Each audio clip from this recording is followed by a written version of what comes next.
Tadi sebelum jeda Anda sudah sampaikan bahwa ada sekitar 3 bulan ini fase krusial untuk melihat daya tahan industri alkes. Namun kalau misalkan ternyata belanja kesehatan juga di tanah air masih melemah, kemudian tekanan kurs ini masih terus berlanjut, strategi apa lagi nih Pak yang akan ditempuh oleh pelaku industri, khususnya mungkin dari Aspakis sendiri Pak? Ya, kalau dari asosiasi sendiri kami selalu mengarahkan untuk produsen-produsen Indonesia ini mulai ngelihat ke pasar luar, Oke.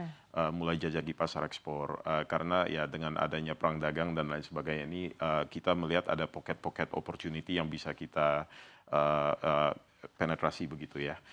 Jadi harapan kami ini juga ada pelaku usaha industri ini yang mulai meningkatkan ya mungkin quality management system mereka dan lain sebagainya, supaya secara quality ini mereka juga seimbang dengan produk-produk luar. Sebenarnya Indonesia ini bukan pemain baru di pasar ekspor kesehatan. Kita sudah mengekspor hospital furniture tuh ke berbagai negara, produk-produk seperti stetoskop dan lain sebagainya itu juga sangat cukup dikenal. Barang habis pakai kami kita itu juga banyak outletnya di luar. Oke. Ya, cuman ya memang kalau produk-produk yang mid tech to high tech itu kan kita juga baru merambah ke sana, itu masih butuh waktu. Berarti Begitu. komposisi ekspor sejauh ini berapa persen Pak?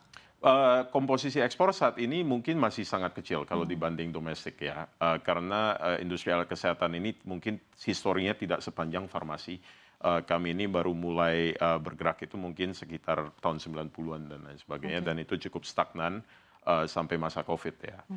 Setelah ada masa COVID itu, Inpres 2 tahun 2022 itu keluar untuk percepatan P3DN waktu itu baru momentumnya mulai ada. Oke. Jadi tapi kalau kita lihat secara objektif mungkin dalam 4 tahun terakhir ini ya perkembangannya cukup pesat. Perkembangannya cukup pesat. Jadi dari jumlah industri yang kurang dari 180 ya mungkin sebelum COVID, saat ini sudah ada 600 sekian. Dan waktu itu juga industrinya itu rata-rata produknya tuh produk basic sekali. Dan saat ini kita sudah mulai produksi sampai barang-barang X-ray, CT scan dan lain sebagainya itu mulai ada. Ada anggota dari kami, PT Forsta, yang sudah bekerja sama dengan GE, General Oh, Electric, ya. untuk melakukan pengembangan CT scan dalam negeri. Jadi pencapaian 4 tahun terakhir ini menurut saya luar biasa, momentumnya bagus. Yang kami harapkan ya momentum ini bisa tetap terjaga begitu. Di tengah momentum yang terus dilakukan, usaha-usaha yang dilakukan oleh pelaku industri, kita tahu juga bahwa dari segi pembangunan rumah sakit sendiri ini juga sudah ada peningkatan. Tapi sejauh mana sih pembangunan rumah sakit baru ini juga berimpact pada permintaan industri alat kesehatan, Pak? Ya, saya kira harus kita bagi ya, karena pembangunan rumah sakit ini walaupun banyak, sumber anggarannya ini berbeda. Oke. Jadi ada yang dari pinjaman luar negeri, ada yang dari anggaran APBN ya. Kalau dari pinjaman luar negeri terus terang dampaknya hampir tidak ada. Karena pinjaman luar negeri ini cenderung yang cenderung yang bisa ikut dan kompetitif itu produk-produk luar. Nah, produk dalam negeri ini biasa ruang gerak kami ini di APBN, di mana pemerintah masih mempunyai kendali ya untuk memprioritaskan TKDN dan lain sebagainya. Bisa kami bilang apa yang terjadi di Kementerian Kesehatan ini selama ini mereka cukup konsisten. Oke. Jadi untuk pengadaan-pengadaan yang dilakukan di Kementerian Kesehatan itu mereka selalu memprioritaskan TKDN, jadi kami sangat terbantu juga.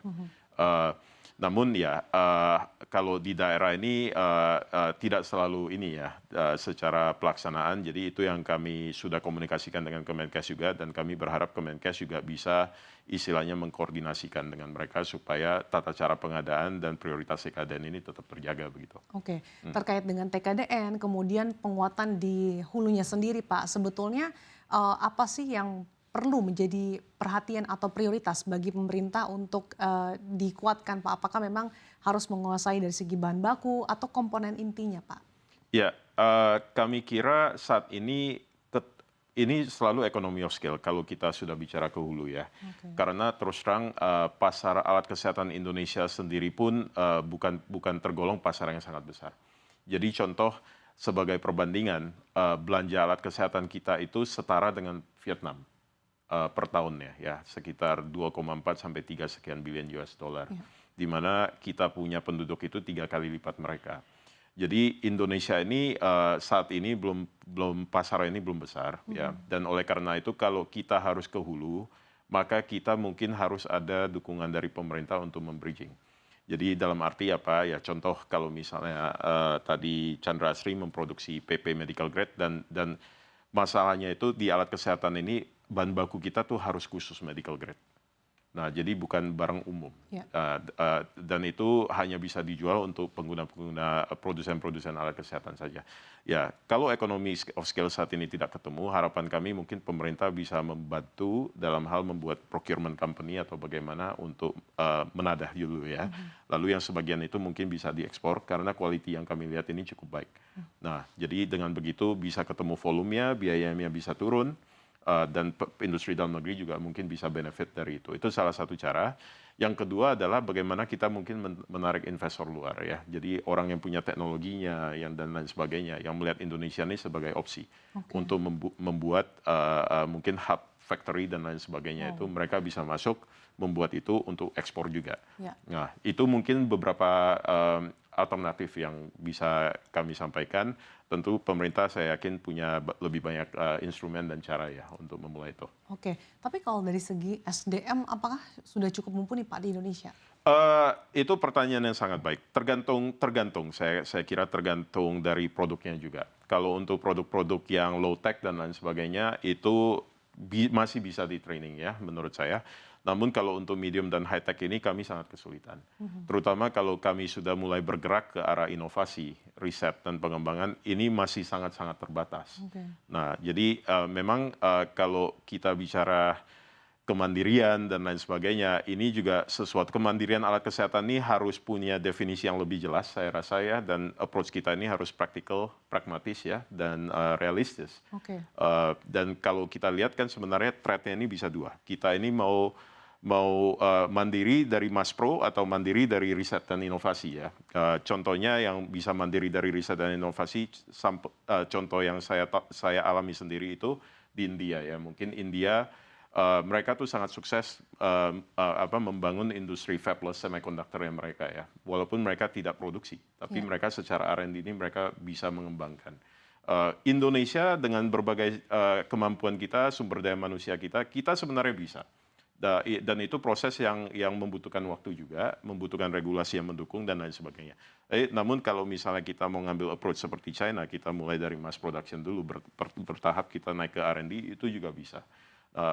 Kembali lagi semuanya ini butuh suatu konsistensi dari pemerintah, suatu fokus yang jangka panjang dari pemerintah pelaku usaha berbarengan.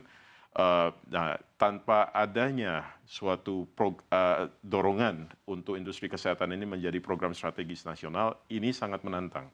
Karena yang kami alami ini secara regulasi, secara dukungan ini always up and down, tidak konsisten. Oke, tapi sudah dikomunikasikan ke Pak pemerintah? Sudah, dialog kami dengan Kementerian Kesehatan itu sangat baik. Jadi kami selalu mencari cara dan lain sebagainya, dan mereka juga sangat terbuka dengan masukan kita ya. Ya, namun kembali lagi, ini apabila ini tidak masuk ke program strategis nasional, saya kira ini konsistensi prioritasnya ini pasti akan ini ya. Oke.